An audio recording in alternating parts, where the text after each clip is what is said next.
So I'm Alex Sparks. I go to STEAM Academy. I'm also a dual credit student with Bluegrass Technical Community College. I take two college classes I sit in with the everyday college kid. I do that per semester. It's really fun. It's a really good program. From beginning of this school year, it was kind of a challenge to get back into it after the summer. Last year I did the college program and it was phenomenal. It was great. I loved being able to kind of start setting my own path and my own future and not kind of go with the school system and go with the Common Core and all that. I love being able to sit there and say, okay, I have a paper that's due this day and it says it on the syllabus. My professor's not going to say anything about it, but I'm going to get it done and I can set myself. I have my own passion and my own drive in the college classes, and I'm able to be my own person. I don't have to follow a certain path, or I don't have to be a certain student. I don't have to be what my teachers want me to be. I can just be my own person. And that's what we really have here at STEAM Academy, is we don't go along with the traditional school. Some people don't like that, some people love it. Personally, I really like it. I didn't know that I was going to be coming to STEAM Academy.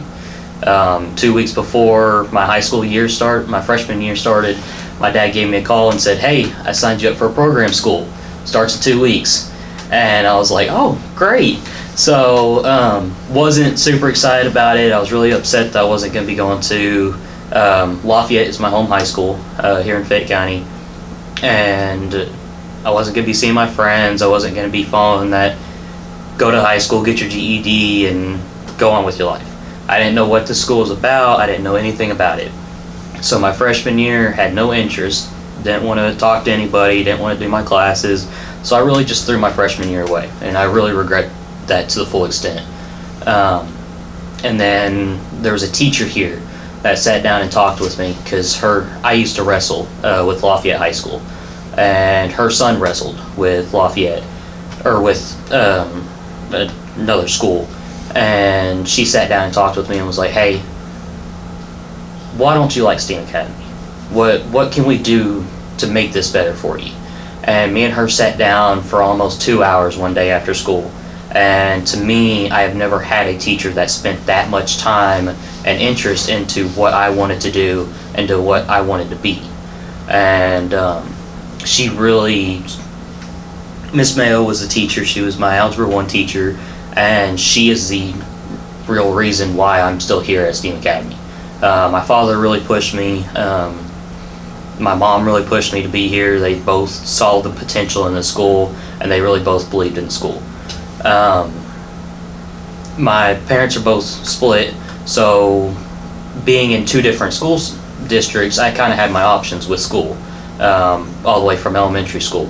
And my dad didn't like the options that I was in, so he got me into Stonewall Elementary, because they had the best scores. They had the highest K-Prep test in the county.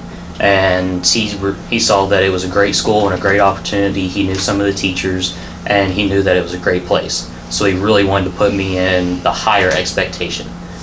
He's always pushed me a lot harder than most other kids are.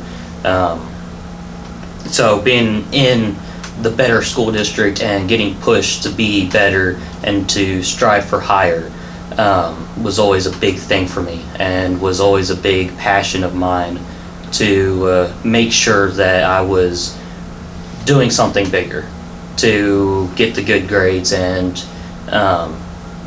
even if I didn't have the good grade, if I knew that I sat down at the end of the day and I did my homework and I did what I was supposed to do and I did what it was expected of me, then I knew that I did good. And then when I came here, even if I didn't do my homework or I didn't do good on a test, I still had our project-based learning, and that's what STEAM Academy is all about. We call them PBLs. We may have 1 or 2 tests a semester, but we really just do big projects. There's nothing that's big tests and big assignments and stuff like that. It's just projects that's all hands-on, and it's all getting to work with your buddies and getting to just be able to do stuff that other kids don't get to experience as much. Talk about a project that you really love that you've done. We've done so many projects. And Mr. DeBoer's class, our engineering class, I was in engineering 1, I believe it was, and he sat down with all of us and he taught us how to do CAD drawings and stuff like that. So we learned how to do it on the computer, we learned how to do it on paper, and he taught us the various technical drawings that you have to know how to do if you're going to be an engineer or a builder, mechanic, whatever it would be. So he taught us how to do those kind of drawings, and then he also got us into a programming where you can basically make stuff online. And it was super complex, it was super technical, and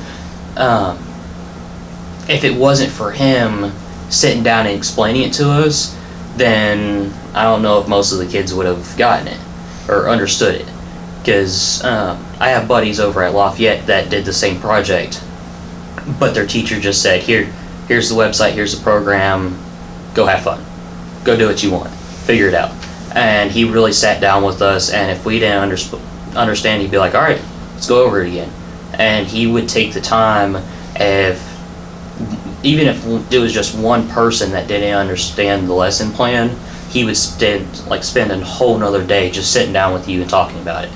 If the other kids were like, good, got it, I know what I'm doing, he'd say, all right, you got that, practice it more, do it better, get better at it. And then he would go and sit with the other kids that didn't quite understand it as much, and he would go and make sure they understood it. And he would sit down with them, and that's what all the teachers here do. If the other kids get it, they're like, all right, since you have it, and you know how to do it, and you got it, go practice. If you're not making practice, then what are you doing? So go make it better. Is there something you made when you were doing the CAD work that you really liked getting to make?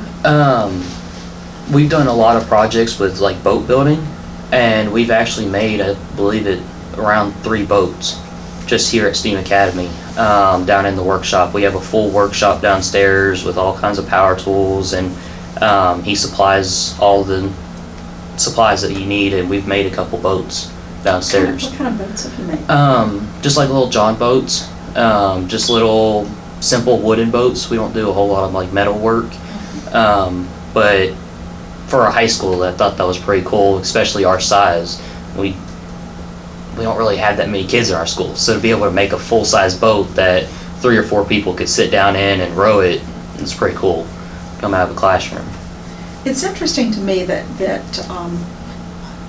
I've really tried to study in what engages kids at school, what gets kids excited about school, motivated about school. And one of the things that's really fascinating to me, Alex, is that elementary kids talk about that they think that elementary school is really engaging. So right here. Yeah. Middle school kids, less so. And high school kids way down here go, school's not engaging. But you feel like you're really engaged. How do you think that the learning you're doing here, and you've talked about projects a little bit, you've talked about the teachers, but what really keeps you engaged in learning, whether it's in school or even at home? What keeps you going? I think everybody has a different way that they learn. Everybody learns a different way, whether it's hands-on or getting a lecture or sitting there and listening to something. No matter what way you learn, there's a way for you to learn here. At STEAM, they always tailor to what helps you, to what gets you excited about learning. And for me, I'm a hands-on kind of person. I love being able to work with my hands, and I love being able to build stuff and do stuff, and to be able to sit down in a math class and do something about math and being able to build stuff in a math class. You don't see that in other schools. So then being able to sit down and tailor it to every student and be specific with every student and have the smaller class sizes so they can get personal with you. And I think that's the only really reason you can get that experience here is because of the class size. Do you have some things that you like to do at home, hobbies, or work outside of school? You know, that where you know you're learning some things, but it's not school learning, it's more your own learning? I have a big passion into like outside, like outdoors and stuff like that. So every chance I get, I'm going out fishing, or I'm going out hunting, or I'm going out and going four-wheeling, or I'm working on a car or something like that. And my brother-in-law used to have a big truck that me and he would sit down and work on. And to me, being able to go home and say, hey, what do you got for me today? No matter what time of the week it was, no matter who it was with, if I went home and said, hey, what are we doing? There was never a day of just sitting at home.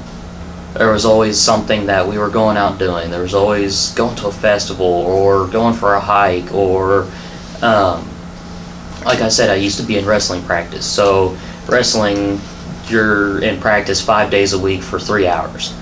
2 hours. And that's kind of your whole week. And so you're super exhausted afterwards, so you really just sleep afterwards. But between 6 o'clock when you wake up to 6 o'clock when you get to practice, that was kind of your day. And then when 6 o'clock started for practice, you were a Lafayette wrestler. And so to me, having that fixed schedule every day and having something to do every day when you get home, and not have to go home and think, man, what am I going to do today? What is there to do? There was never a day like that for me. What kind of cars have you worked on? I love working on trucks. I'm a huge diesel fan. My brother had a F-250, big OBS truck. My mom had Subarus. Currently I have a Subaru, and I love Subarus.